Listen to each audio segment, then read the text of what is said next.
escuches a los mediocres que te dicen no se puede. No escuches a los cobardes que te dicen no te arriesgues. No escuches al desconfiado que te dice yo no creo. No escuches a los ociosos que te dicen no trabajes. Ni escuches al fracasado que te dice no lo intentes. Solo escucha al optimista que te dice avanza, puedes. Solo escucha a los valientes que te dicen no te rindas. Escucha al inteligente que te invita a usar la mente. Escucha a los entusiastas que animan y dan aliento, a los grandes triunfadores que sueñan con lo imposible.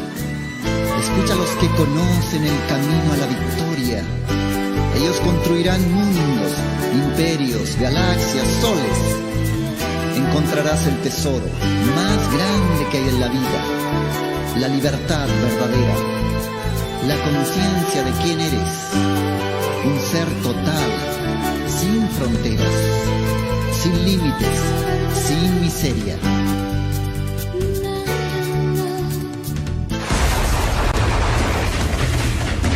Al intentar salir, la pared nos cayó encima y quedamos ocultos ahí, ¿no? Tomábamos orines de nosotros mismos para la sed. Yo solamente le suplicaba, no nos maten, no nos maten. Eso es muy triste, no hay que acordar nada. Nos acabaron, nos dejaron aguantando hambre.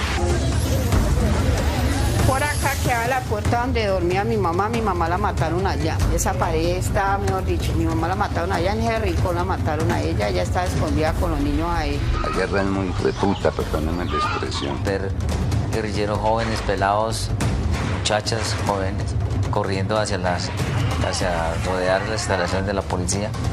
Los cilindros que cargaban y que eso era lo que nos estaban lanzando. Eso era cantidad de soldados heridos, los cogieron a mansalva. Yo soy John Fran Pinchao, sobreviviente a la toma guerrillera de Mitú. Mira cómo destruyeron todo, hijo de puta. Nos defendimos desde ahí, hijo de puta, pero dígame, dígame.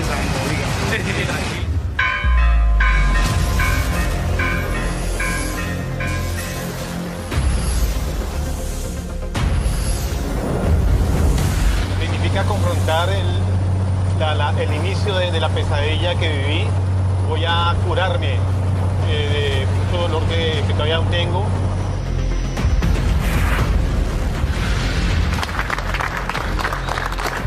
Gran Pinchao, mi comisario, hermano. Es un honor tenerlo acá en esta su casa.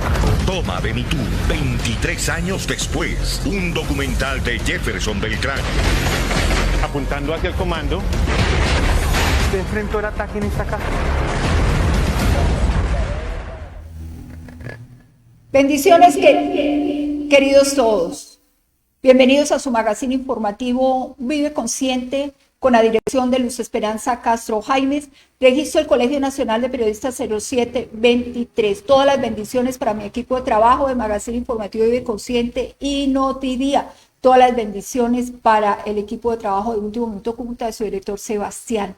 Hoy, todas las bendiciones para ustedes, mis queridos oyentes, mis queridos cibernautas. Bienvenidos. Empezamos el nuevo ciclo de los especiales de los sábados.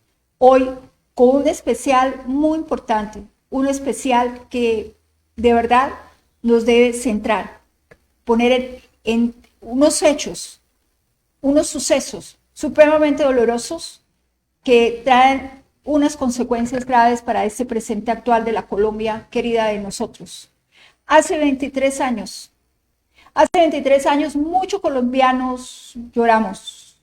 Muchos colombianos se le arrodillaron a Dios como cada uno lo entiende, pidiendo la justicia, pidiendo la misericordia, pidiendo la compensación también. Muchos colombianos teníamos todas las esperanzas puestas en que un día esos narcoterroristas de la FARC que han querido arrodillar a Colombia y nunca han podido lograrlo, fueran todos capturados. Los que se involucraron en el narcotráfico fueran extraditados a Estados Unidos, es decir, serían los cabecillas, mando 1, mando 2, y también toda la esperanza para que esa base de la guerrilla, los cuales muchos fueron secuestrados desde niños, fueron obligados con amenazas a ir al monte y ser dominados y manipulados y utilizados como carnes de cañón por la FARC.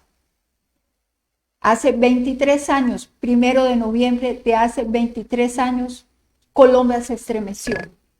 119 policías defendieron a Mitú del ataque de 2.000 narcoterroristas de la FARC con bombas de esas que arman con cilindros, con armamento de última tecnología. Ya estaban pisteando la zona. Desde hace un mes se presumía que en cualquier momento iban a atacar Mitú.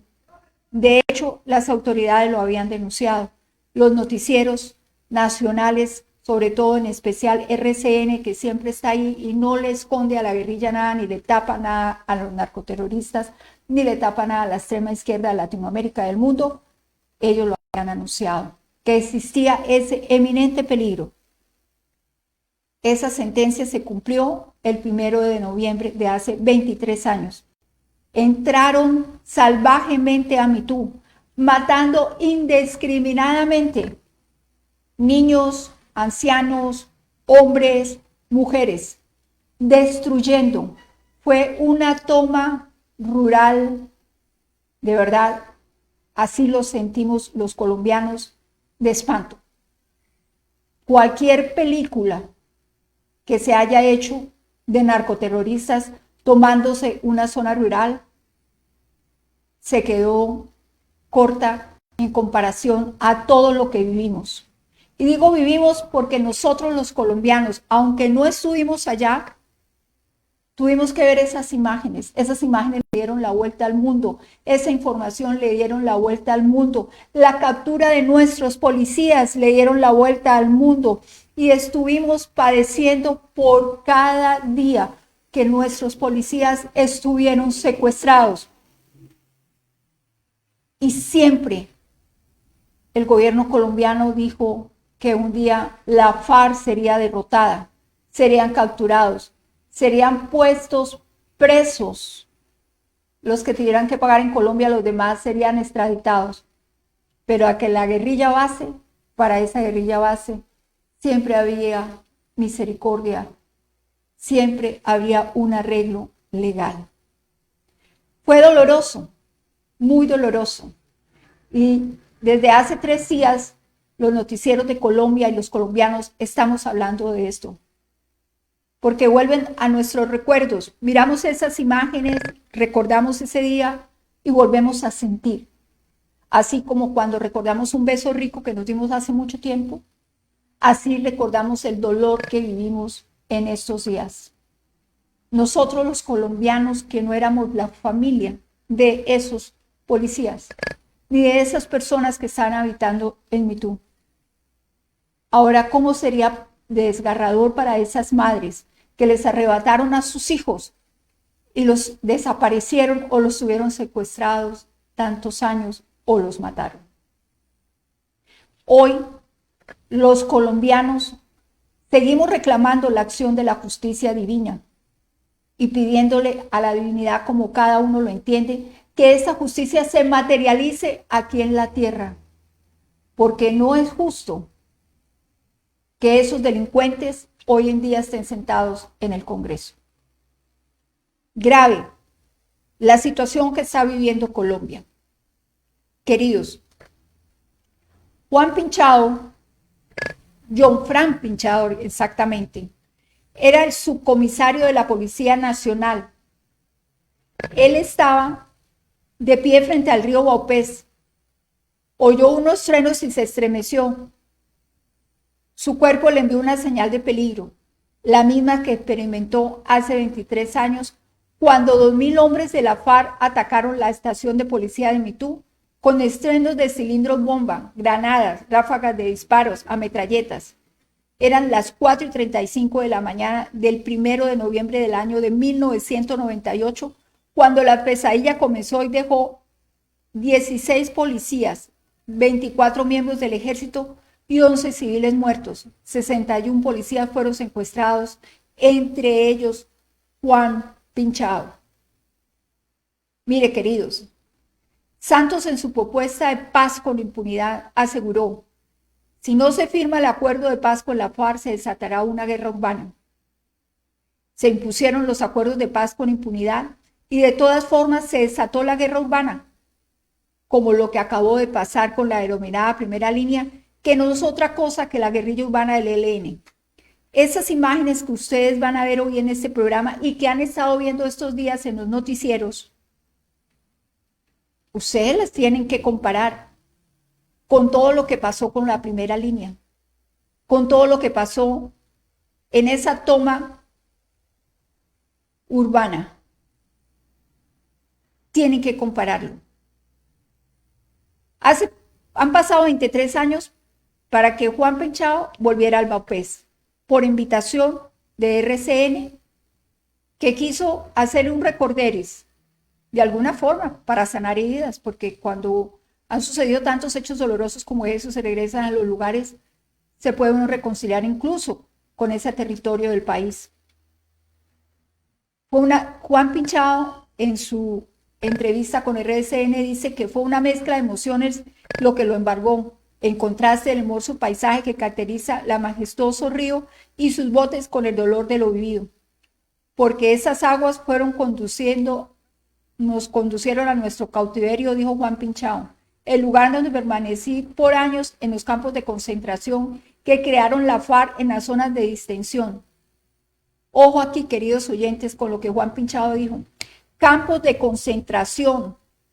Los humanos hasta ahora teníamos en la mente campos de concentración, inmediatamente pensamos en Hitler. Pero los campos de concentración que hizo la FARC, y en concreto el Mono Jojoy, que era el comandante de esa zona, eran igual y peor que los que hizo Hitler. Pinchao viajó con el general Luis Mendieta y con Edna Rubio, viuda del oficial de la policía Julián Guevara, quien fue secuestrado cuando era capitán y murió 8 años después con el rango de mayor. Su estado de salud se debilitó, sus captores no hicieron el mínimo esfuerzo de brindarle atención médica. Después de muerto siguió ascendiendo. Hoy él es el coronel Julián Guevara, recordado como uno de los policías que resistieron durante horas el brutal ataque a la guerrilla contra los 76 uniformados. Solo cuando se acabaron las municiones salió con las manos en alto y fue conducido a los campos de concentración que estaban cerca con alambres de púa. El coronel Mendieta señala una de las paredes de la nueva estación de la policía, donde pintaron un mural en homenaje a Guevara y al intendente Luis Fernando Peña, quien al parecer se presentó problemas psicológicos y alias Sombra lo sacó. ¿Ustedes recuerdan ese hecho tan doloroso? Alias Sombra lo sacó cuando presentó una crisis, lo sacó del área de concentración y lo ejecutó. Su cuerpo nunca fue recuperado, pero él, alias Sombra, lo confesó.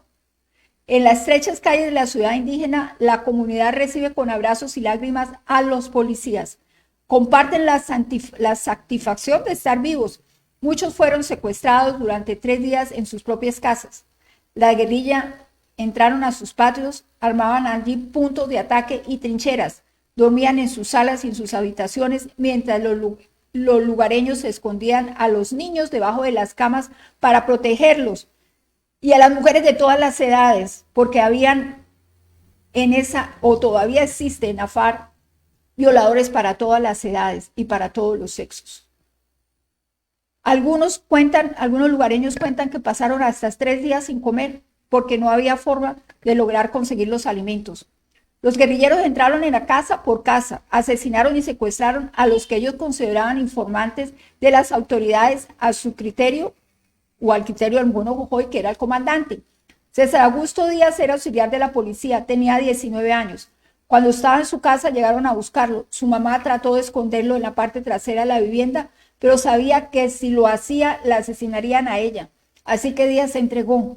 Su madre tuvo que ver cómo la guerrilla lo sacó de su casa apuntándole con un arma en la cabeza y lo vio 3 años después cuando lo liberaron. Queridos oyentes, queridos cibernautas, recordemos que alrededor de la estación de policía todo parecía un campo de guerra, de aquellos que muchos solo habían visto en el Oriente Medio. La casa que estaba allí quedaron destruidas y casi en su totalidad donde quedaba la registraduría. Hoy solo hay potreros. La sede de Caprecón, Telecom, la Caja Agraria, el Palacio de Justicia y la Casa del Vicario quedaron en ruinas. Bajo los escombros recuperaron cuerpos de uniformados desmembrados y decapitados. ¡Ojo! Mira lo que esos señores que están en el Congreso hacían. ¡Ojo! Debajo de los escombros se recuperaron cuerpos de uniformados, desmembrados y decapitados. Otros utilizaron los muros caídos para resguardarse. Después de 72 horas de ataque, el gobierno nacional logró recuperar el territorio sumergido en el horror. No fue tarea fácil, colombianos. Yo quiero que recordemos eso, que eso no fue tarea fácil. Nuestra policía, nuestro ejército, nuestras fuerzas armadas son muy valientes.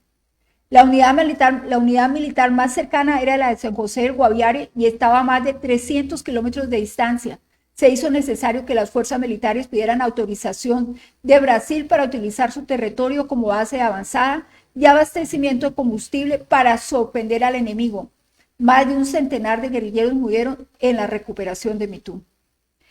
La paradójica de esto, mis queridos oyentes, mis queridos cibernautas, es que aún parece estar intacta. Han pasado 23 años y no hay una reparación colectiva. La infraestructura nunca fue sustituida. La Comisión de la Verdad, según las víctimas, no se ha hecho presente en el territorio como debería, pero sí quiere perseguir a los ciudadanos de bien, como la persecución que le han montado a Uribe. Según las víctimas, no han hecho presencia en el territorio como debería ser. Víctor Gómez es miembro de la Mesa Departamental de Víctimas y asegura que esa entidad estaría interesada simplemente en cumplir con su tarea del tiempo récord, más allá de realmente abonar el terreno para el perdón. Ellos solamente quieren lavarle la cara a la guerrilla, cambiar la historia, enseñarle a los jóvenes mentiras, mostrarles que esto nunca pasó. Dicen los lugareños que no les han suministrado recursos para hacer pedagogía en la comunidad afectada. Los pobladores saben que los perpetradores de esa masacre, aquellos que firmaron un acuerdo de paz y hoy se están sentados en el Congreso, irán a pedir públicamente perdón un día, pero no creen estar dispuestos a aceptarlo, y menos cuando inicialmente plantearon que solo se admitía un aforo máximo de 70 personas. ¿Cómo decirle a la señora Rosa que no hay cupo para ella? Cuando presenció el asesinato de su mamá, un policía vio cómo la guerrilla hirió a sus 3 hijos en su propia casa. Son muchos relatos que, si tuviéramos en cuenta, servirían para crear memorias, pero según el general Mendieta, pareciera que no es importante en un país que olvida rápido. Ojo con esto, queridos oyentes, queridos cibernautas, son su responsabilidad y la responsabilidad de los periodistas conscientes de conservar esas memorias, porque los hombres y las mujeres que olvidan los horrores que nosotros vivimos acá son corresponsables y culpables de los horrores que vienen en camino. De ese horror, porque es que es todo un horror, que personas, que esos mismos de la FARC, que crearon todos estos desastres, ahora estén sentados en el Congreso. Que violadores estén sentados en el Congreso. El mono Jojoy no está sentado ahí porque, gracias a Dios, nuestro glorioso ejército, nuestra policía, lo tumbó. Si no, estaría sentado allá también. Los pobladores saben que los perpetradores de esa masacre, aquellos que firmaron ese acuerdo de paz y hoy están sentados en ese Congreso, algún día irán. Pero también saben que no reconocerán ni repararán a las víctimas. Que ese dinero del narcotráfico que ellos se comprometieron a entregar para reparar a las víctimas, no lo han hecho. Es irrisorio todo lo que ellos han hecho. General Mendieta, cuando ve las instalaciones, recuerda la habitación donde tuvo que defenderse durante horas y cómo cruzaban techos para tratar de apoyar a sus compañeros. Volver a ese momento en el que sus hombres tuvieron que salir rendidos para evitar ser quemados vivos, lo llena de dolor y revive la angustia. General Mendieta, no es solo usted el que está lleno de dolor. Nosotros los colombianos de hace 3 días empezamos a decir, ya va a ser 1 de noviembre. Aquí Los y yo hemos estado hablando de este especial y hemos estado buscando material e información. Y así RCN en la noche han estado buscando material e información. Los periodistas conscientes de la realidad de este país lo hemos estado haciendo, pero también los ciudadanos conscientes lo han estado haciendo. Pinchao aún no entiende cómo la FARC se hacían llamar un ejército del pueblo. Si dejaron a su paso huérfanos, viudas, miseria, violaciones, aborto, destrucción. Él, al igual que la mayoría de quienes habitan la capital de Vaupés, pide que más que conmemoraciones se establezcan los derechos con acciones reales, porque las secuelas que deja la acción de terrorista como estas son difíciles de superar. Queridos, aquí hagamos un stop y pónganme mucho cuidado.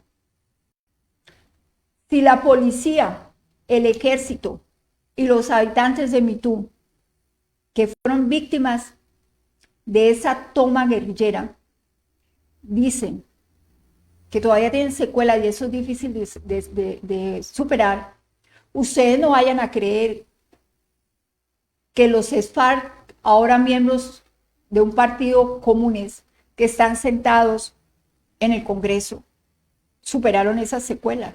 No.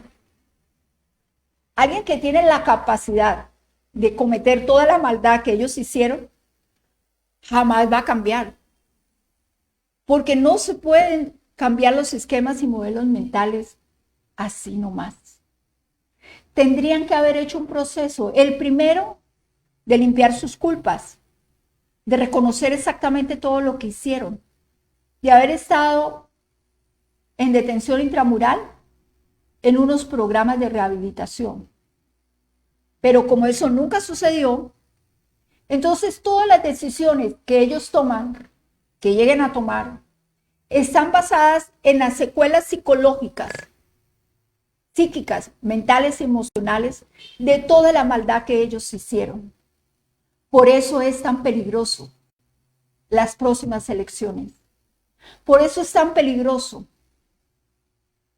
que personajes como algunos de ellos que están en algunas alcaldías estén ahí. Porque ya sabemos todo lo que pasó. Hoy no vamos a recordar tanto lo de los vándalos del pasado que llaman paro, pero realmente fue una toma guerrillera. Lo que algunos alcaldes hicieron, puede ser parte activa de esa toma guerrillera. Tenemos un video de Fran Pinchao en esta actividad que hizo de regresar a Mitú después de 23 años de secuestro. Camilo, dígame, ¿cómo está? Yo para toda parte. Pero dale va a donar juego ahí entonces para que le hagan. Cuando regreso a Mitú, es lógico que vengan recuerdos, algunos agradables, otros desagradables. También en ocasiones, pues, cuando habían días de descanso, logramos venir a este hermoso río y disfrutar un poco de estas aguas en una playa que hay arriba o montar en canoas. Eran momentos pues muy emotivos, muy significativos para uno, pues que uno que viene de ciudad y encontrarse con este mundo de la selva es como un enriquecimiento que recibe uno, pero también a la vez es un recuerdo también duro. Recordar que por estas aguas fuimos conducidos a nuestro cautiverio en los campos de concentración que creó las FARC en la zona de Distensión para la época del presidente Pastrana. Entonces son como dos sentimientos encontrados. En ese río recuerdo pues cuando el día 2 de noviembre que pues secuestran al grupo que restaba conmigo, nos llevan en dos canoas, en una meten a seis policías y en la otra meten a 5 policías. Nos llevan hasta un internado que queda en la parte de arriba y allí la guerrilla había formado como un hospital de campaña, digámoslo así, y escuchábamos los quejidos de los guerrilleros heridos. También recuerdo que ellos tenían interceptadas las comunicaciones de los aviones y a través de los radios de ellos escuchábamos que estaban hablando los pilotos entre sí. Entonces, fue algo que como que me impactó un poco porque nuestro enemigo estaba al tanto de los movimientos de los aviones que se estaban defendiendo. Mi grupo es secuestrado el 2 de noviembre. Nos empiezan un recorrido por el río en contra de la corriente. nos llevan a la zona de extensión. Allí hacemos contacto con el primer grupo que ha sido secuestrado el 1 de noviembre, entre ellos pues mi general Mendieta, y allí ya empezamos pues a hablar entre ellos y incluso ellos pensaban, los que ya habían llegado el primer grupo, pensaban que yo había perdido la vida, que me habían matado. Entonces ya pues cuando hemos contacto con ellos, entonces empezamos pues a recontar a ver que tal persona no, que se murió en tal lado, que tal persona no, que le dieron un tiro y que quedó ciego, pero que otro compañero lo había dejado en un sitio, pero que desafortunadamente allí pues había muerto también. Que otros compañeros no, que cuando ya lo secuestraron, que cuando el primer grupo lo secuestran, que como no podían movilizarse por los propios medios, entonces los iban asesinando. Y algunos otros compañeros pues lograron sobrevivir debajo de los escombros de paredes que han caído sobre ellos, y ya cuando viene la retoma, cuando viene la recuperación de MeToo, pues ya logran recuperar pues a los sobrevivientes. En el momento que lo secuestran a uno es un momento de frustración.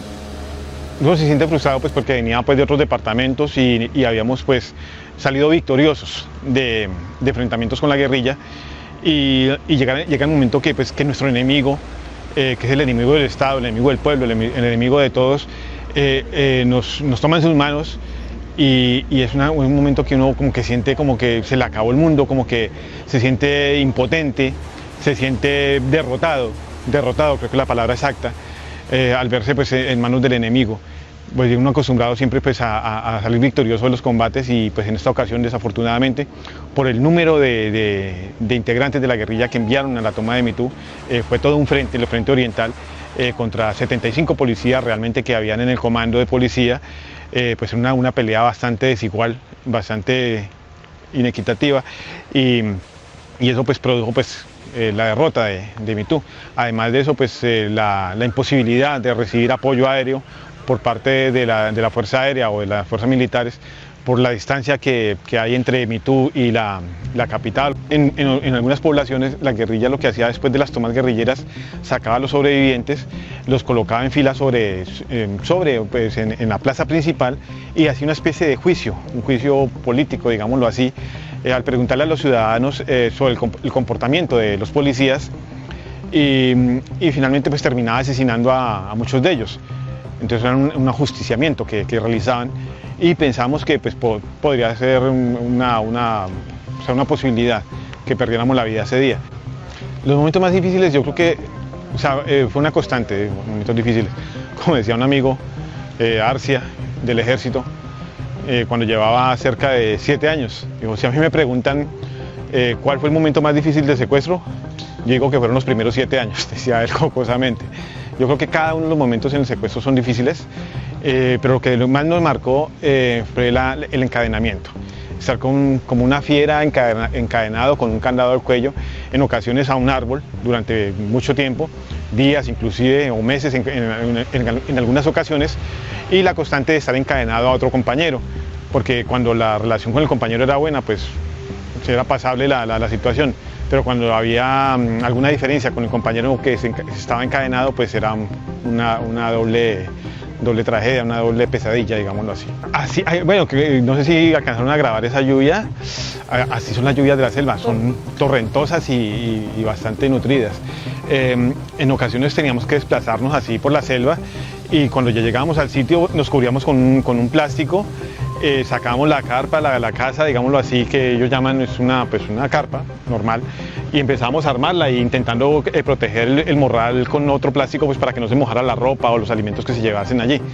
Entonces, porque en ocasiones en marcha nos mojamos cuando tuvimos que cruzar ríos, y las cosas pues se mojaron en los morrales, y eso pesa 4 veces lo que pesa un morral normal.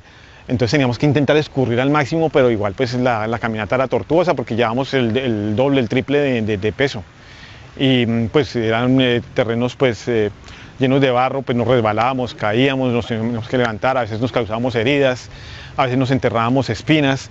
Hay una palma, aquí no está, hay una palma que es llena de espinas, y uno pues el instinto uno de agarrarse de algo cuando va resbalando y se agarraba y pues terminaba con decenas de espinas en las manos y tenía pues que sacarse una hasta que le quedara la mano más o menos limpia. El deseo pues, de escaparse está desde el primer momento que lo secuestran a uno, sino que pues no se puede salir corriendo como un loco por la selva, sino que toca hacer una serie de análisis, prácticamente preparar una operación militar, donde pues claramente va a ir solo uno, o dos, o tres, depende de los que hayan decidido escaparse. Hay que analizar el terreno, el clima, los riesgos humanos, que pues en este caso era la guerrilla, los riesgos naturales que pues se encarnaban en el río, pirañas en el río, hay diferentes animales, hay tarántulas, hay serpientes, las enfermedades tropicales como el paludismo, la fiebre amarilla, diarreas, o sea, hay una serie de factores que toca analizar y saber qué hacer en el momento de que se presente una de ellas. Algo pues, muy importante en mi vida durante el secuestro y aún todavía, quién es Ingrid Betancourt. Ella pues en el momento que nos subdividen en grupos, ella pues empezamos por una relación de amistad y ella pues empieza a contarme muchas cosas, entre ellas que se había fugado 4 veces. Ya estando conmigo preparamos una quinta fuga para ella, la primera para mí y la primera para Luis Eladio Pérez, senador de la República en ese entonces. Y fue así pues como ellos tuvieron la suerte de escapar, pero pues yo tuve la desgracia de quedarme. Y ya después de ese intento de fuga de ellos, transcurren 5 días en libertad, digámoslo así, pero son nuevamente secuestrados por la guerrilla, los llevan nuevamente al campamento y empiezan a tratarlos bastante fuerte, digámoslo así, ya empiezan a encadenarlos a árboles de 24 horas durante meses, a prohibirnos el contacto con ellos a pesar de que compartíamos el mismo espacio. Y ya pues, aunque desistimos de fugarnos, y ya pues llega el año 2006, finales del 2006, un diciembre, y ahí es cuando nuevamente retomamos la idea de fugarnos con Ingrid Betancourt y Luis Eladio Pérez, y en el 28 de abril del 2007 pues ya se me da la oportunidad de fugarme. Había como un compromiso entre los tres que si nos íbamos los tres estaba bien, si iban solo dos estaba bien y si se iba solo uno también estaba bien.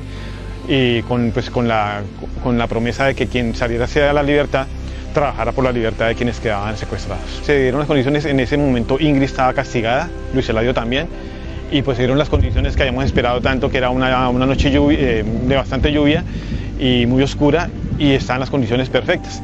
Teníamos previsto volarnos en el mes de mayo, pero pues me adelanté para el 28 de abril, pues que se dieron las condiciones que habíamos buscado tanto.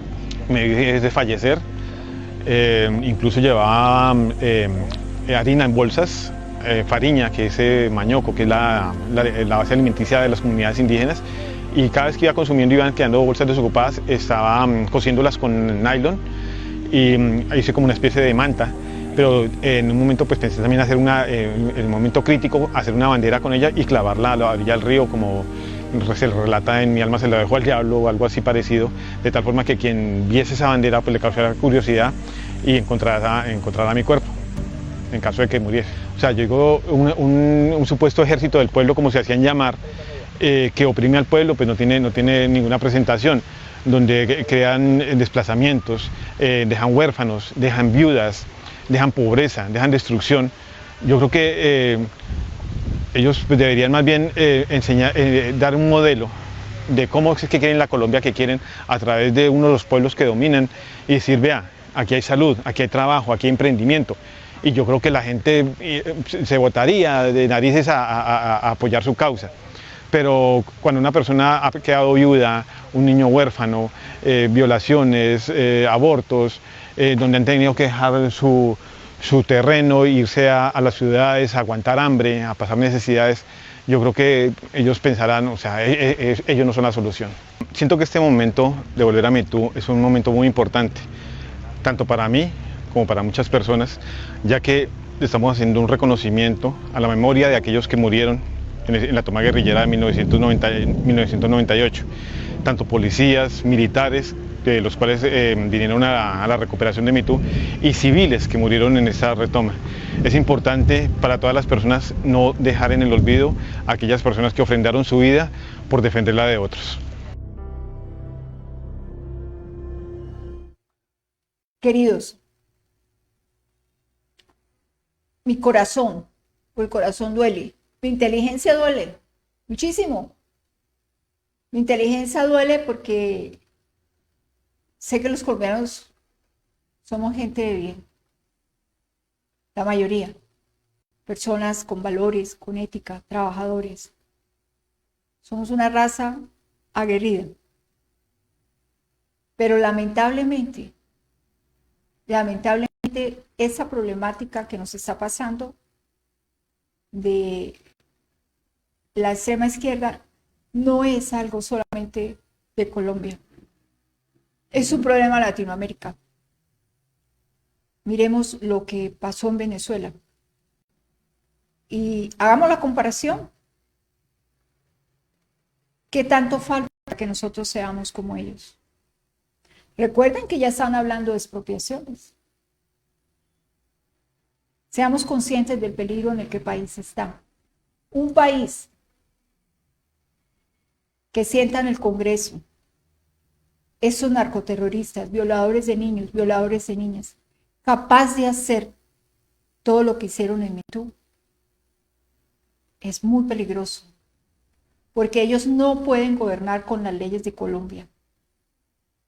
Ellos tienen que gobernar con sus leyes internas, con sus traumas, con sus adicciones, con sus compulsiones, con sus obsesiones. Y la única manera que pueden hacer es cambiar las leyes a su forma de ser. Y montarnos micos como los que nos iban a montar qué días, de que los congresistas colombianos se sentaran a dialogar en territorio de frontera con los congresistas, entre comillas, del gobierno usurpador narcoterrorista de Maduro. Queridos, tenemos un video del general Mendieta. Todos sabemos que él es un guerrero, es un sobreviviente y que han sido muchas sus batallas, que logró salir de esos secuestros y de todo ese dolor y sufrimiento que le tocó padecer a él. Pero él sigue viviendo ese calvario. Porque cuando no se le repara, cuando no se reparan a las víctimas, eso sigue moviéndose en su mente y en su corazón. Vamos a ver este video del general Mendieta.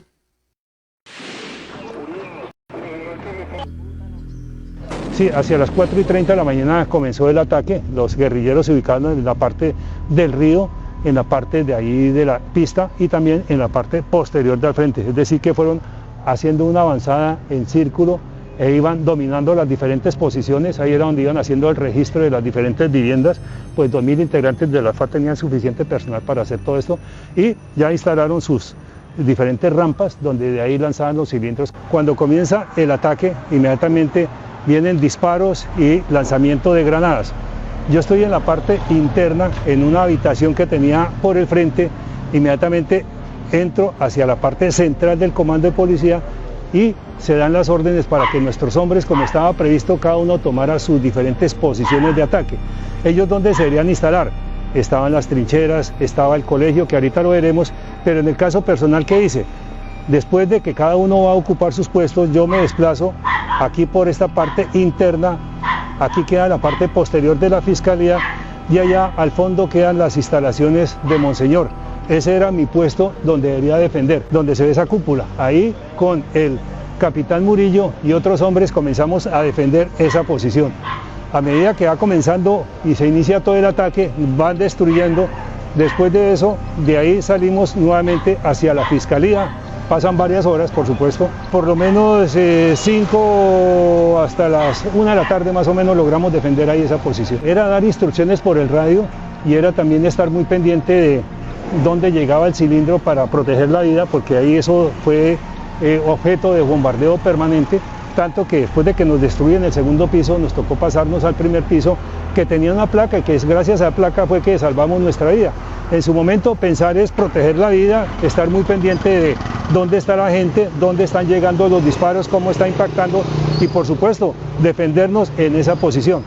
En la mañana cuando comenzó el ataque, inmediatamente después de reportar la novedad a los comandos, desde ahí de esas instalaciones hice la llamada a mi señora con un celular en esos que llaman panela y le informé de mi situación para saludarla e informarles qué estaba pasando, porque pues era inminente que en cualquier momento si volaban la torre de comunicaciones de ese entonces el celular, pues inmediatamente íbamos a quedar totalmente incomunicados, como pasó minutos después y ya no hubo ninguna comunicación. Sí, fue el saludo y comentarle que estaban atacando Yamitú, que rezara por nosotros, por todos los policiales, y que estuviera muy pendiente sobre todo de las noticias en la radio o en la prensa y también de las informaciones que le dieran en la Dirección General de la Policía. Después del 3 de agosto que hubo el ataque terrorista en Miraflores, estaba previsto que el siguiente ataque terrorista sería aquí contra Yamitú, en esa guerra de posiciones que comenzó la FARC de movilizar varios frentes, varias compañías para hacer ataques fuertes, contundentes contra estaciones de policía, y el ejemplo pues fueron de ahí en adelante varias estaciones de policía y unidades militares. De acuerdo a los datos posteriores participaron 2.000 hombres,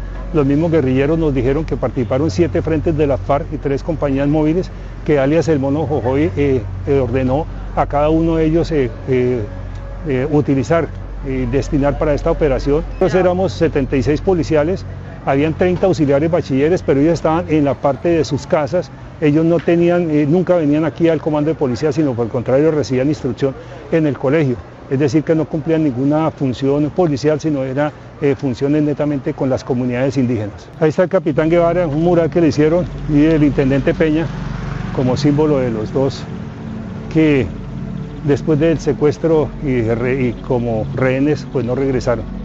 Capitán Guevara pues murió en cautiverio por falta de medicinas, falta de alimentación, y el intendente Peña, que presentó problemas psicológicos y alias Sombra, lo sacó de una jaula de concentración y tenemos entendido que fue fusilado, pero hasta el momento las FARC no han dado razón de él. Esta es la esquina donde había un hueco y donde se protegieron los últimos policiales después de que les tumbaron la casa y tumbaron las diferentes instalaciones. El último refugio fue ese. El caso mío, la última parte fue en la parte interna donde quedan unos baños, esto ya quedaba destruido. Después de eso, alias Urias se ubica al frente y a esta parte viene alias El Boyaco y comienza a echar gasolina aquí a esta parte. Por lo tanto, habían unos rotos similares por los lados y entonces alias Urias le dice a alias El Boyaco que le prenda candela. Entonces en ese momento me dice: dígale a sus hombres que salgan de ese hueco o si no los quemamos vivos. Por lo tanto son las imágenes que ellos mismos hicieron en donde se ven saliendo los hombres de aquí del hueco hacia la parte del frente y después nos ubican en el frente del Banco Agrario con las manos en la pared. Pensamos que en ese momento nos iban a fusilar, pero nos llevaron hacia el río. Allí quedaba donde está el potrero, en la esquina, ahí quedaba la registraduría y ahí observamos que quedó totalmente destruido y que incluso hoy en día no han reconstruido. Y aquí tenemos el colegio, que no lo han reconstruido, hicieron un polideportivo, pero ahí eran las instalaciones del colegio que sirvieron para que incluso 3 policiales salvaran su vida ahí, porque las paredes cayeron y ellos se protegieron en una especie de como hueco y ahí duraron 3 días antes de salir. Y en esta esquina quedaba el Banco Agrario, donde están las motos, que quedó totalmente destruido. Aquí estaba el sargento Lazo y el intendente Peña, que fue desaparecido. Y como vemos, no fue reconstruido el Banco Agrario, sino que están estas instalaciones ahí como ese día fueron dañadas. Y hacia el fondo pues tenemos casas que también fueron afectadas y que tampoco hasta la fecha han sido reconstruidas. Aquí hay mucho dolor, mucho sufrimiento, mucha sensación de angustia. Yo creo que las imágenes pasan por nuestra mente, los recuerdos y el dolor de tantas personas que aquí fueron cruelmente asesinadas por la FARC, tanto integrantes de la fuerza pública aquí en ese ataque, como de la población civil, que tenemos entendido que fueron fusilados 14 civiles, pero también en los días siguientes en el proceso de apoyo donde murieron 15 soldados y 4 policías más. Aquí yo diría que cada víctima debe tener su historia y por eso siempre estoy solicitando una comisión de la verdad desde el punto de vista de las víctimas que ellos ocasionaron, porque si aquí hacemos un documento, y no solo uno, muchísimos, yo diría que cada una de las personas aquí que vivieron ese día, cada uno debería contar cuál fue su situación y cómo vivió durante todos esos 2 o 3 días. Ingresaron los integrantes de la FARC y ahí asesinaron a la mamá, hirieron a sus 3 hijos y ahí asesinaron un policía dentro de estas instalaciones. Entonces son relatos que si los tomamos uno por uno, aquí daría para mucha memoria que en este momento no se está teniendo en cuenta por las entidades creadas por el Estado, en este caso Comisión de la Verdad. Allí por parte de las FARC uno pensaba que en cualquier momento ya pues lo iban a fusilar.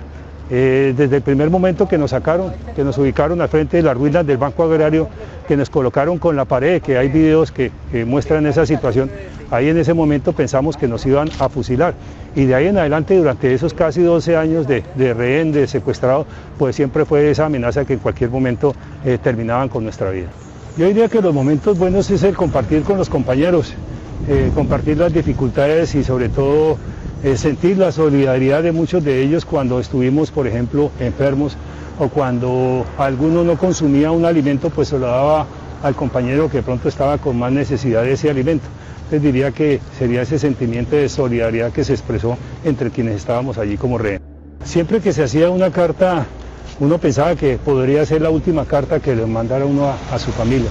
Por lo tanto, uno allí les escribía prácticamente el relato motivándolos para que ellos siguieran con su vida y siguieran con sus actividades normales y que no pensaran en uno, sino que por el contrario realizaran y ejercieran su vida, porque pues en ese momento nosotros, en el caso personal, era la invocación al Dios Todopoderoso para que le permitiera vivir a uno un día más, y vea que me ha permitido 23 años más de vida. Entonces en esos momentos era como una despedida, porque uno no sabía si era el último te quiero, el último te amo o la última expresión de afecto con cada uno de ellos. Los terroristas en este momento están en el Congreso de la República, tenemos 10 de ellos que no quieren contribuir con la verdad porque no han dado información de cantidad de secuestrados, tanto civiles, que en su momento hicimos la solicitud con el periodista Ervin Hoyos Medina cuando se inició el proceso de conversaciones, donde tenían más de 700 secuestrados y prácticamente los desaparecieron. Y si vamos a los integrantes de la fuerza pública durante tantos años, les tampoco han dado ninguna información. Sociópatas que incluso hoy en día piensan que no hicieron mal, cuando vea toda la cantidad de crímenes que cometieron contra la humanidad. Queridos, duele la inteligencia, ¿no? Duele el alma, duele el corazón. Recordar todas estas cosas. Y analizábamos ahorita aquí con el equipo de trabajo que lo inaudito que activan las curules para las víctimas, pero un burro amarrado, un mico que montó Santos y sus secuaces, y entonces ese mico, ese burro amarrado que montaron ahí, dice que no pueden las víctimas ser de cualquier lugar, sino tienen que ser de esas zonas determinadas que hayan nacido ahí, que hayan vivido ahí. Y entonces con ese burro amarrado, personas como el general Mendieta no pueden asistir al Congreso en representación de las víctimas. Qué loco, ¿cierto? Pero sí se sentaron en el Congreso los delincuentes que estuvieron secuestrados, a estos policías, a estos miembros de nuestras fuerzas públicas. Oiga, y todo eso ha sucedido delante suyo y delante mío. Yo aquí desde Magazine Informativo Vive Consciente, con las uñas, porque nosotros somos regionales, somos pequeños. Con las uñas siempre estoy denunciando cosas, siempre estoy defendiendo la patria, los valores, la ética, defendiendo a mi glorioso ejército, defendiendo a mi amada policía, defendiendo sus derechos, los de sus hijos y los de los hijos de sus hijos. ¿Y usted qué está haciendo, querido oyente, querido cibernauta? Porque un día como hoy, al mañana 1 de noviembre, que se cumplen los 23 años de estos hechos dolorosos, frustrantes, injustos, yo los invito a que ustedes se pregunten, ¿y qué hubiese pasado si hubieran sido ustedes, si hubieran sido sus hijos, si hubieran sido sus esposos? ¿Cómo se sentirían? Ya que a veces parece que no somos capaces de ponernos en los zapatos de las personas que vivieron estas experiencias. Pero ellos no fueron los únicos que estuvieron secuestrados en ese campamento, ni que vieron esa experiencia. Todos los demás colombianos lo vivimos, porque sufrimos con ellos, cada paso a paso, y siempre, cada vez que veíamos a alguien del gobierno, le decíamos, ajá, ¿y cuándo van a recuperar a todos esos secuestrados? ¿Cuándo los van a devolver? ¿Qué están haciendo ustedes por rescatarlos? Siempre.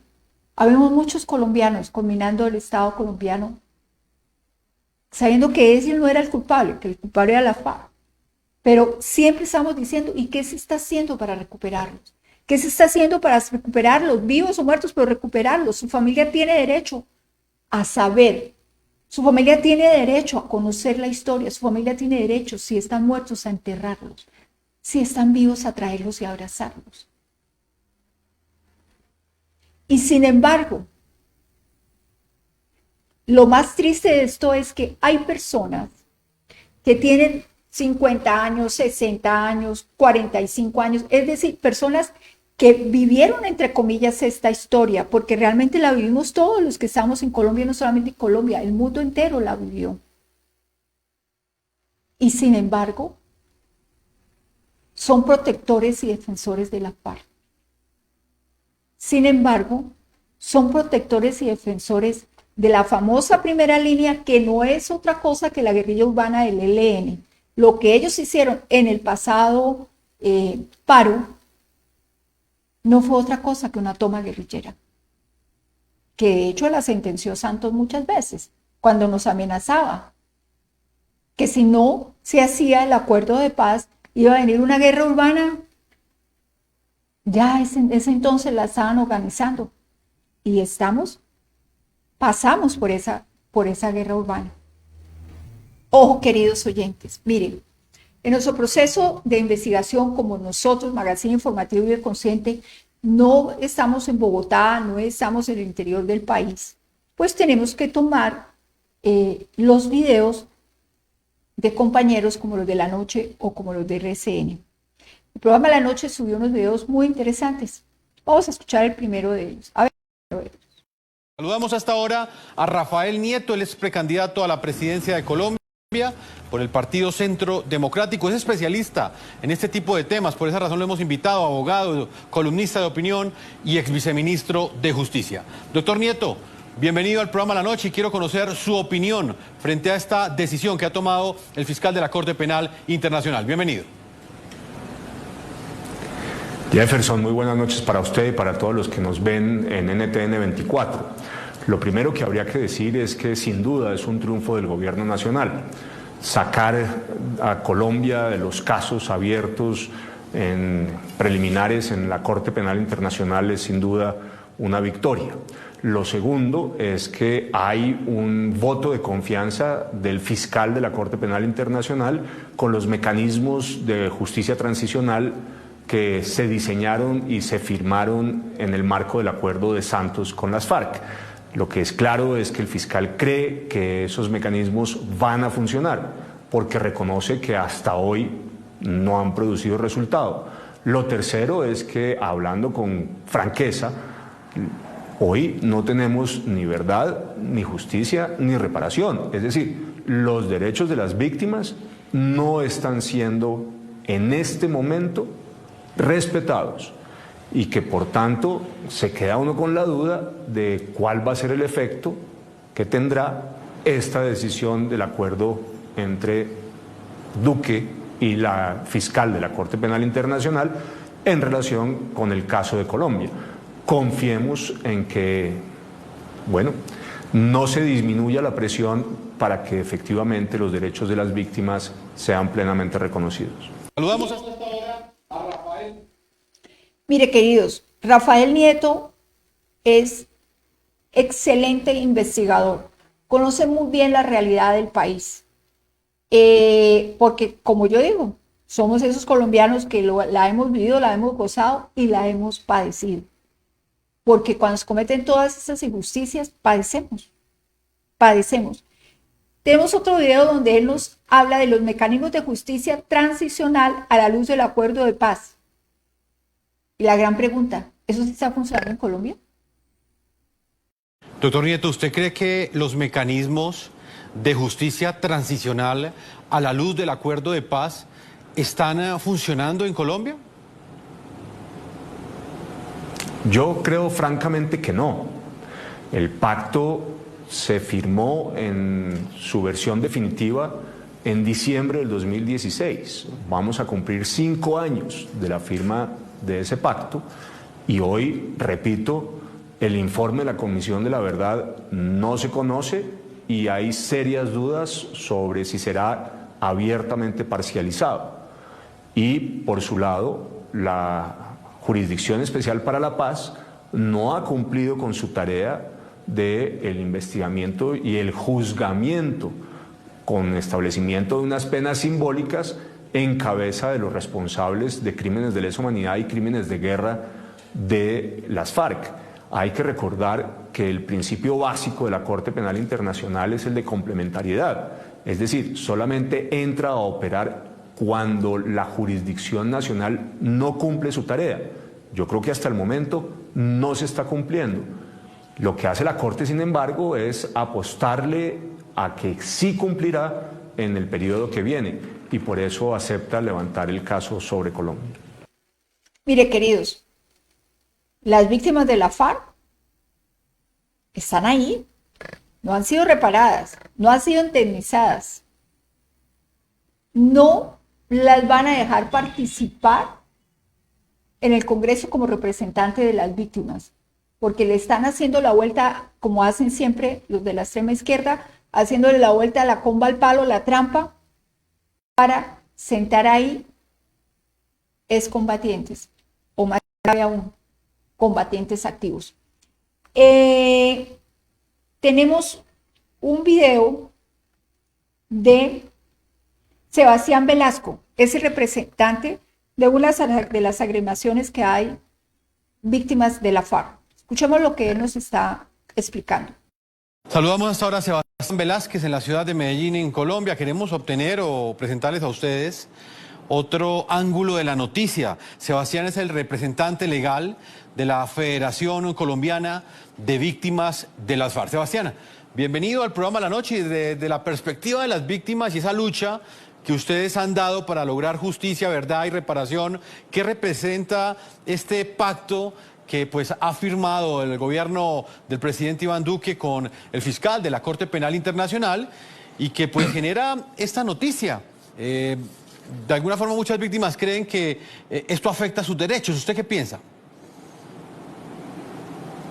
Jefferson, buenas noches. Pues yo primero quisiera decir que el informe presentado en 2004 por el MOVICE ante la Corte Penal Internacional está suscrito sobre 3 temas específicos: el tema del paramilitarismo, el tema del desplazamiento forzado y el tema de las violencias sexuales. Ese informe se presenta en 2004, 17 años después es que se viene a cerrar este examen preliminar, y yo creería que la Corte Penal Internacional sigue siendo vigente en el principio de complementariedad para todos los asuntos que competan a crímenes atroces y de lesa humanidad.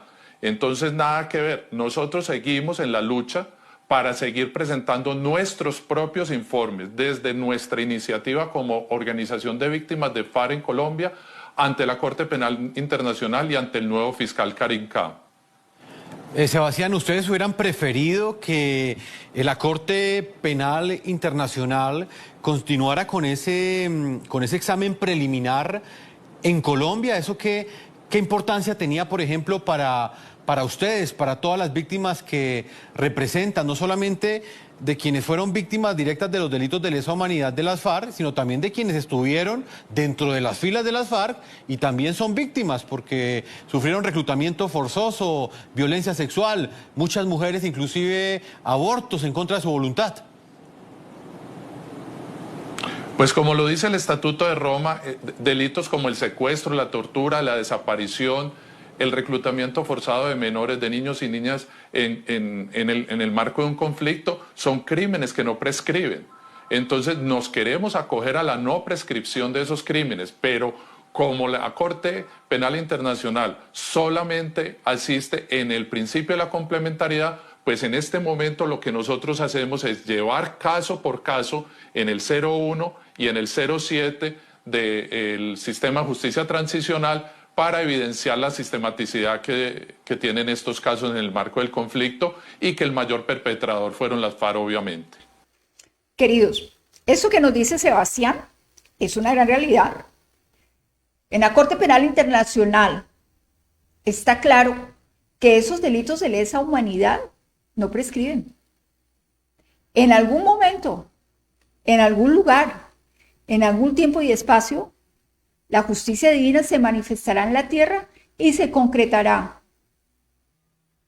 que estos narcoterroristas de la FARC, así estén sentados en el Congreso, asuman la responsabilidad de todo el dolor y el sufrimiento, de todo el caos, de todas esas violaciones a niños y niñas, de todos esos secuestros, de todo ese dolor y sufrimiento, de ese daño que causaron con la separación que hicieron de los hijos y las madres, fraccionar a las familias.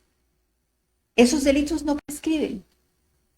Puede ser que aquí, con esa JEP que se inventaron, diseñada única y exclusivamente para lavarle la cara y proteger a esos narcoterroristas de la FARC, en algún momento eso va a tener que cambiar. Porque somos muchas mentes, porque somos muchos corazones, porque somos muchos dolores, porque somos muchos sufrimientos, hablándole a la divinidad como cada uno la entiende y hablándole a las leyes internacionales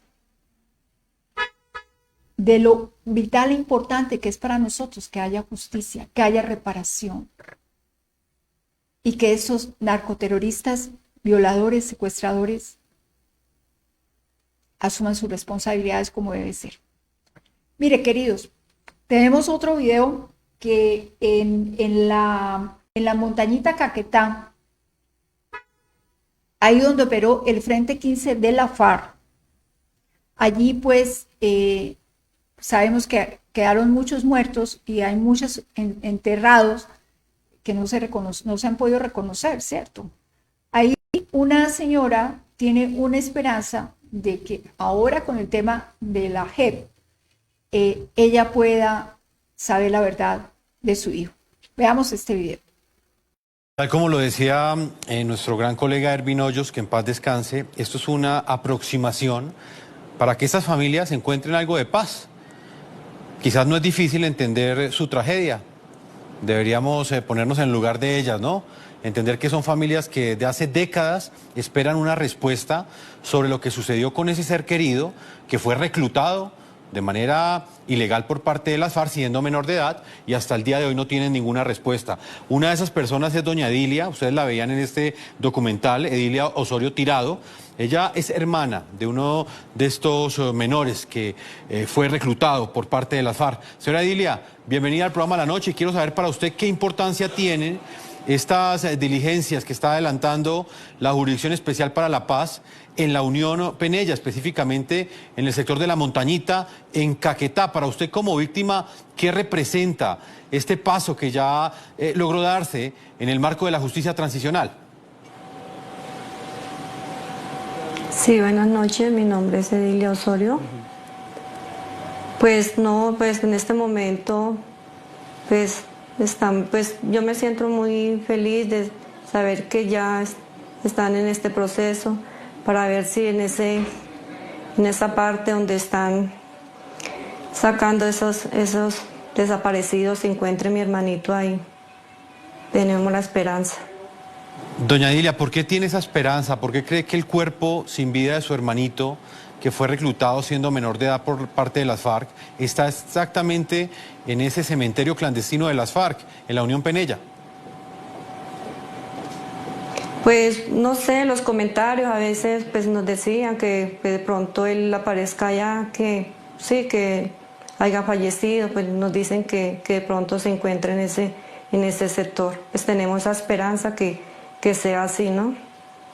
Doña Edilia, me gustaría que nos hiciera un recuento de qué fue lo que sucedió, cómo reclutaron a su hermanito. Pues él era un menor de edad, él vivía con mi hermana ahí en la vereda del Carmen, eso es como jurisdicción de Montañita, Caquetá, me parece. Y él estudiaba y pues En ese tiempo, pues cuando ahí, pues era el Frente 15, el Mocho César, que era el que mandaba como en ese sector. Un día él estaba estudiando, salió del colegio y llegó como a las 4 de la tarde a la casa de mi hermana y de ahí desde entonces no se desapareció, prácticamente pues no lo volvimos a ver ni nada, ni volvió a llegar a la casa, seguimos buscándolo, preguntándolo y pues cuando eso nos decían que era que tal vez lo habían reclutado porque en ese tiempo estaban reclutando niños en ese sector. ¿Usted ha tenido alguna respuesta por parte de la Jurisdicción Especial para la Paz? ¿Su caso está en manos de ese alto tribunal? ¿Lo conocen? ¿Han indagado en algo a las FARC para que le entregue una respuesta a usted? Pues igualmente, pues eso está en este proceso, pero no, pues confiando en Dios a ver qué respuesta nos dan. ¿Cómo lo... Mire, queridos, escuchemos al presidente de la República en lo que él dice después de firmar ese acuerdo que se firmó con la Corte Penal Internacional. Hoy, doctor Khan, se está firmando un acuerdo histórico, lo hemos firmado usted y yo, y donde quiero resaltar que hoy usted le anuncia al pueblo colombiano que se cierra ese examen preliminar, pero que se abre una nueva etapa de colaboración. Como un voto de confianza en Colombia y su institucionalidad, calificó el presidente Iván Duque la decisión de la Corte Penal Internacional de dar por finalizado el examen preliminar que desarrollaba en Colombia sobre las violaciones a los derechos humanos cometidas en el marco del conflicto armado. Se trata de una investigación preliminar que este tribunal, el primero a nivel internacional de carácter permanente encargado de juzgar a los responsables de crímenes contra la humanidad, de genocidio y de guerra, adelantaba en el país desde hace 17 años. Fue en 2004 cuando Colombia entró a la lista de países bajo observación de la Corte Penal Internacional. Bajo ese estatus, el órgano podía reclamar el juzgamiento de colombianos señalados de estos crímenes por considerar que Colombia no estaba ejerciendo justicia sobre los mismos. En ese momento, la Corte estudiaba casos como los llamados falsos positivos, de desplazamiento forzado, de violencia sexual y de género, y la promoción y expansión de grupos al margen de la ley, como las extintas FARC. Hoy, en medio de su primera visita al continente, el fiscal Karim Khan de la Corte Penal ha decidido cerrar este capítulo. Luego de una serie de encuentros con la Jurisdicción Especial para la Paz, la Fiscalía General de la Nación, altas cortes y otras entidades gubernamentales. Al igual que la JEP y la Fiscalía General de la República y todas las instituciones colombianas, me complace decir que Colombia está a la altura de sus obligaciones internacionales, al igual que sus obligaciones reglamentarias con base en el principio de complementariedad, y me complace decir que me puedo retirar de la etapa de investigación preliminar. Esto no quiere decir que se esté poniendo fin al apoyo, a los compromisos que acabo de enumerar. Con esta firma quedó sellado un acuerdo de cooperación permanente entre Colombia y el tribunal que garantiza la aplicación de los principios de verdad, justicia, reparación y no repetición de los acuerdos de paz. Aprovecho esta mañana para que todos nos pongamos la mano en el corazón y entendamos que el deber del Estado es la protección de las víctimas. Que los sistemas de justicia transicional deben siempre abordar esa preocupación de las víctimas, que se conozca la verdad a plenitud, una sola. Así lo reconoció el fiscal de la CPI al asegurar que los relatos de las víctimas son fundamentales para alcanzar el verdadero propósito de la paz. Yo quiero felicitar a todas las personas en Colombia por los esfuerzos realizados y a todos los individuos y todas las partes en el acuerdo de paz para que tengan la valentía, el coraje, los principios y lleguen a la JEP con sus relatos. Eso es bueno para Colombia, que se diga la verdad. Por su parte, la Jurisdicción Especial para la Paz advirtió que velará para que ningún actor interfiera en sus decisiones. Tan pronto se advierta una interferencia en la Jurisdicción Especial para la Paz que afecte su propia misión, en ese instante nosotros seremos los primeros en solicitar la intervención inmediata de la Corte Penal Internacional. Tras el anuncio, el fiscal de la Corte Penal Internacional advirtió que el examen preliminar en el país podría reabrirse en caso de que exista un cambio radical en las circunstancias del funcionamiento de la justicia. Queridos, Rafael Nieto nos explica que esto es un acuerdo del gobierno colombiano firmado con el fiscal, pero que esto no impide para absolutamente nada que el Congreso pueda tomar algunas decisiones con respecto a la JEP. Pero vamos a esperar que él, que es el experto, no lo explique y por favor pongamos mucho cuidado. También compartamos este programa que va con todo el corazón, con todo el amor que le tenemos a Colombia y con toda, no la preocupación, porque si nos preocupamos no hacemos nada, con toda la ocupación y la responsabilidad que tenemos sobre lo que suceda en Colombia. Vamos a escuchar lo que nos dice Rafael Nieto Loaiza al respecto. Nieto, este acuerdo tiene 3 puntos, el que pues ha logrado el presidente de Colombia, Iván Duque, con el fiscal de la Corte Penal Internacional. El primer punto, en lo que tiene que ver con la Jurisdicción Especial para la Paz, asegura que se debe salvaguardar el marco constitucional de la JEP, que fue establecido pues, en el Congreso, en el Legislativo y toda su estructura. También asegura que se le tiene que continuar entregando ese presupuesto que es necesario para su implementación. Y el tercer punto es que se tiene que prevenir cualquier tipo de injerencia. Ahí escuchábamos en la primera parte del programa al presidente de la JEP, al magistrado Eduardo Cifuentes, quien dijo que cualquier injerencia él la va a denunciar ante la Corte Penal Internacional. Esta decisión blinda a la JEP de cualquier tipo de modificación que, por ejemplo, cualquier eventual candidato a la presidencia que en el futuro gane ese cargo le quiera hacer. En absoluto, Jefferson, en absoluto. En derecho las cosas se hacen de una manera y se deshacen de la misma manera en que se hacen. Es decir, en el caso en particular de la Jurisdicción Especial para la Paz, se hizo una reforma constitucional en el Congreso para introducirla en el marco constitucional. Se puede hacer una nueva reforma constitucional para sacarla del texto constitucional o para modificarla. Y esa decisión es una decisión autónoma del Congreso de la República y nada tiene que decir sobre ella el fiscal de la Corte Penal Internacional. Me atrevo a decir algo más. Puede opinar el doctor Cifuentes sobre esa decisión, pero tendrá que acatarla, porque la Jurisdicción Especial para la Paz y su presidente no están por encima de la voluntad popular expresada en el marco del ejercicio democrático en las decisiones que toma el Congreso. Aquí tenemos que entender que a pesar del esfuerzo permanente de muchos magistrados y jueces en la lógica del activismo judicial de imponer su ideología y sus decisiones políticas a los ciudadanos por encima de la voluntad que se expresa en un plebiscito, en un referendo o en este caso en el Congreso de la República, es ciertamente una forma de activismo judicial. De alguna manera uno podría incluso decir que es una dictadura de los jueces, pero no corresponde a un ejercicio democrático. De manera que uno lo que tiene que decir es que este es un acuerdo entre el gobierno y el fiscal de la Corte Penal Internacional que en nada limita las facultades del Congreso de la República para hacer las modificaciones que considere pertinentes en la Constitución en relación con la Jurisdicción Especial para la Paz. La Jurisdicción Especial para la Paz no está por encima de la Constitución, la Jurisdicción Especial para la Paz no está por encima de lo que el Congreso, como expresión por definición de la democracia en un Estado democrático, tenga para decir sobre ella. Eso es muy importante entenderlo, asimilarlo, digerirlo, que la JEP no está por encima de la Constitución. Eso es muy importante. Y ojo, queridos, aquí no le estamos haciendo campaña política a nadie, campaña presidencial a nadie, pero sí, los senadores, los representantes de la Cámara,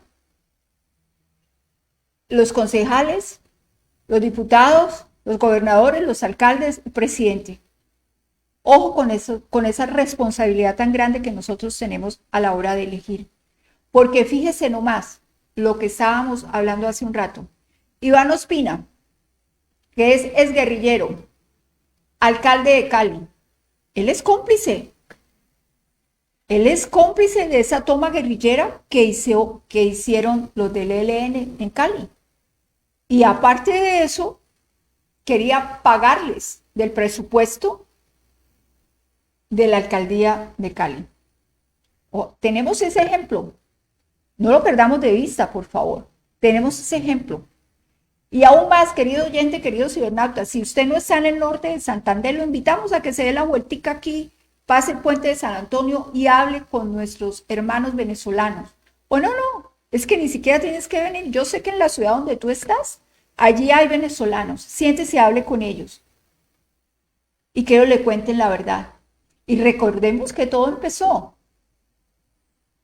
por el odio que muy hábilmente sembró Chávez y sus cómplices en contra de Carlos Andrés Pérez. Recordemos eso también. Queridos, tenemos otra vez a Sebastián, el representante de las víctimas de la FARC, y él nos va a hablar sobre la JEP. Obviamente no ha cumplido con los 4 principios de la verdad, la justicia, la reparación y la repetición. Hoy los macrocasos casi no avanzan y las sanciones no se emiten a los máximos responsables de ellas. Esa es una queja que tienen las víctimas de la FARC, que tenemos todos los ciudadanos colombianos. Escuchemos lo que él nos explica. Uno de los análisis que hacen distintos expertos sobre este tema asegura que esto es un voto de confianza a las instituciones de justicia en Colombia. Especialmente aseguran que es un espaldarazo a la justicia transicional, es decir, a la Jurisdicción Especial para la Paz. ¿Usted cree que en Colombia estaban dadas las condiciones para tomar esta decisión? ¿La JEP está funcionando? De los 17 años que lleva este proceso de estudio preliminar, solamente lleva 5 años de funcionamiento la JEP. Entonces deberíamos de separar el tiempo del estudio que tiene la Corte de estos 5 años que se cumplen de la implementación de los acuerdos. Y al separar, lo que nosotros podemos decir es que la JEP obviamente no ha cumplido en los 4 principios de justicia, verdad, reparación y hechos de no repetición. Hoy los macrocasos casi no avanzan. Las sanciones propias aún no se le emiten a los máximos responsables. Entonces, si vamos a hablar de lo que corresponde a los 5 años de implementación de los acuerdos específicamente, podemos decir que no hay unos avances claros ni efectivos y no hay una justicia oportuna, que es lo que buscan las víctimas. Queridos, el sargento César Lazo fue uno de los 61 secuestrados. 13 años estuvo él secuestrado. Y realmente él dice, bueno, pues decimos todos, pero él concretamente hoy nos lo va a decir con otros argumentos que él tiene, que esa grabación que hicieron de la toma de Me Too, porque fue que esos narcoterroristas grabaron la toma, todo el maltrato que hicieron, todo el desastre que hicieron, lo grabaron y lo mandaron a los medios de comunicación. Y todos los colombianos, por eso digo, lo vimos. Entonces, por eso es que yo siempre digo que con respecto a la toma de Me Too, no solamente se tomaron Me Too, se tomaron Colombia, porque todos los colombianos tuvimos que padecer eso. Todos los colombianos tuvimos que ver esas imágenes. Y tengo presente en mente, en mi corazón, lo que yo sentí ese día. Y lo que hablábamos con muchos amigos. Y la impotencia que teníamos. Y el dolor que sentíamos es pensar en esas madres. En esos hijos. En esos niños pequeños que miraban en un televisor lo que estaba pasando con su papá. Entonces, eso no fue una toma solamente. Fue una toma guerrillera, no solamente de Me Too. Fue una toma guerrillera para todos nosotros los colombianos, porque recordemos que todo lo padecimos. Y ellos lo planearon, lo planificaron de esa manera por la forma en que grabaron todo lo que estaban pasando, lo que ellos nos hicieron a los colombianos con esa toma Me Too, para que nosotros sintiéramos miedo, para que nosotros sintiéramos pánico, para que nosotros nos doblegáramos a ellos. Pero los colombianos no somos así. Escuchemos lo que dice este caballero, este sargento Lazo, que es uno de los 61 secuestrados y que estuvo 13 años en esa pesadilla. Bueno, esas imágenes que nos concentran y nos toman la foto y unas fotos que salen en una revista que ellos tenían,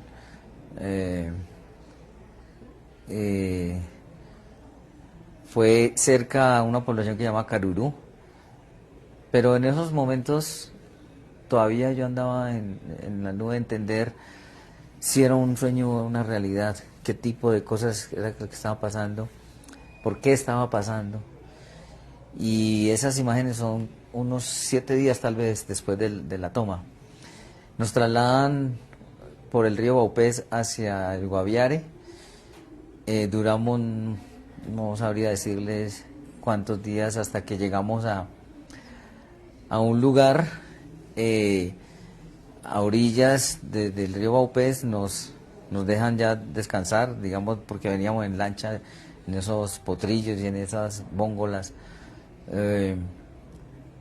incómodos, apretados, y ya al tocar tierra, digamos, ya uno tenía ya un poco de descanso, y entonces nos ordenan pasar a un potrero grande donde hay 3 columnas de guerrilleros formados, uno con un frente libre donde ellos toman, donde hacen las tomas.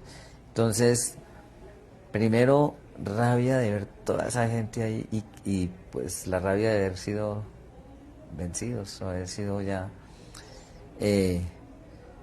haber caído en cautiverio, pero también ya entender que era demasiada la gente que estaba ahí, y triste también de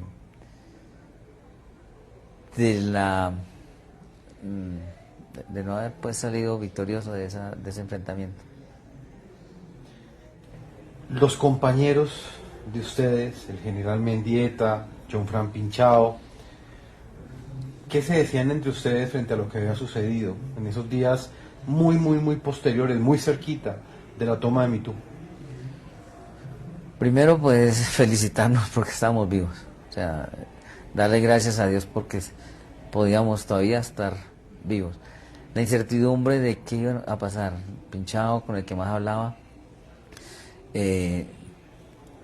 pues la incógnita, qué será, y la esperanza de que nos iban a entregar y que en algún momento nos iban a liberar. Pues esos fueron los primeros momentos antes de conocer las noticias posteriores de que se iban a abrir unos diálogos, se iba a abrir una zona de despeje, que eso aumentó pues la esperanza. Pero en aquellos momentos la conversación nuestra era cómo habíamos reaccionado en el combate y cómo y cuál iba a ser nuestro destino. No esperaba uno que fuera 13 años de secuestro. Pero bueno, pasó y llegamos vivos. Y seguimos, pues, ahora mirando qué de esta experiencia que podemos aportar a la paz de Colombia o a vivir, evitar vivir esos momentos pasados. Mire, queridos, el mejor homenaje que le podemos hacer a todos estos héroes de Colombia es protegerlos. Hoy, mañana, el lunes, que es festivo, estos días, compartamos toda esta información. Compartan la información de Magazine Informativo Vive Consciente y síganme. Síganme, activen la campanita, síganme porque apóyenme. Acuérdense que estoy haciendo un tránsito de la radio y la televisión a lo digital, pero también apóyenme porque acuérdense que estoy defendiendo la democracia colombiana, estoy defendiendo la familia, los valores, la ética. Estoy defendiendo el país de ustedes y mi país. Yo quiero que ustedes vuelvan a ver este programa. Y no se trata que nos vamos a llenar de odios, ni de rencores, ni de dolores tampoco. Pero sí se trata de que reflexionemos en las consecuencias de las próximas elecciones. Reflexionemos esa toma que se hizo de Cali, amparada por el alcalde de Cali, puede estar sucediendo en otras zonas. Ojo con eso. Recordemos algo más, que esas tomas se hicieron con una toma guerrillera del ELN, pero ahí habían involucrados personas que vinieron de Venezuela. Ustedes recuerdan que el otro día Maduro y Diosdado Cabello dijeron que nos iban a hacer la guerra, pero nos la iban a hacer aquí mismo, en nuestro territorio. A veces la gente no les pone cuidado a ellos y dice que son locos, que saben que ponerles cuidado. No, señor. Hay que ponerles cuidado. Todo lo que ellos dicen, lo hacen. Lo hacen. Y es más, no solamente es que lo hacen, lo tienen planeado hace tiempo. Y él hacía tiempo atrás de esa declaración que dio, nos había mandado toda esa gente que sacó de las cárceles. Les pagaron dinero para que se fueran por toda Latinoamérica, ayudando a las destrucciones de nuestras economías y nuestras democracias.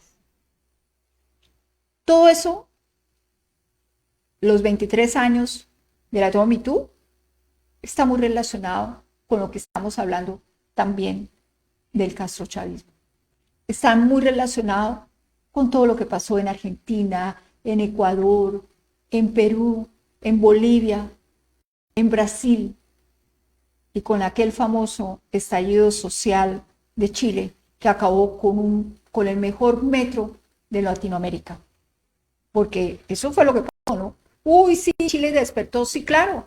Al otro día se despertó sin metro. Un metro que era un orgullo. Era un orgullo ese metro. Entonces, ojo con todo esto, queridos. No podemos volver a repetir las historias. La historia hay que conocerla. Y conocerla sobre los hechos reales, sobre la verdad. Sobre la verdad. No sobre lo que quieren hacer los de la FARC que se sentaron en el Congreso, Partido Comunes, que a través de la JEP le laven la cara de sus pecados, de sus crímenes. No, así no se logra la paz. La paz se logra con la verdad, con la reparación, con la justicia. Queridos, nos vemos el martes, 11 de la mañana. Ustedes están recibiendo en las mañanas unos mensajes que estamos pasando. Los pasamos los 7 días de la semana. Sin importar si son festivos, siempre ustedes lo van a encontrar. Compártanlo, por favor. Compártalo porque son gotas para el alma. Son píldoras para la inteligencia, para la sabiduría, para trabajar sobre la calidad de vida. Y este es un momento de la humanidad donde tenemos que hablar de las dos cosas.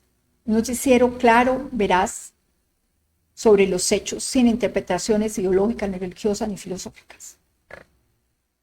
Y también esa experiencia que ustedes están viendo con nosotros en la mañana, donde hablamos del ser. De eso, del ser para ser, para ser.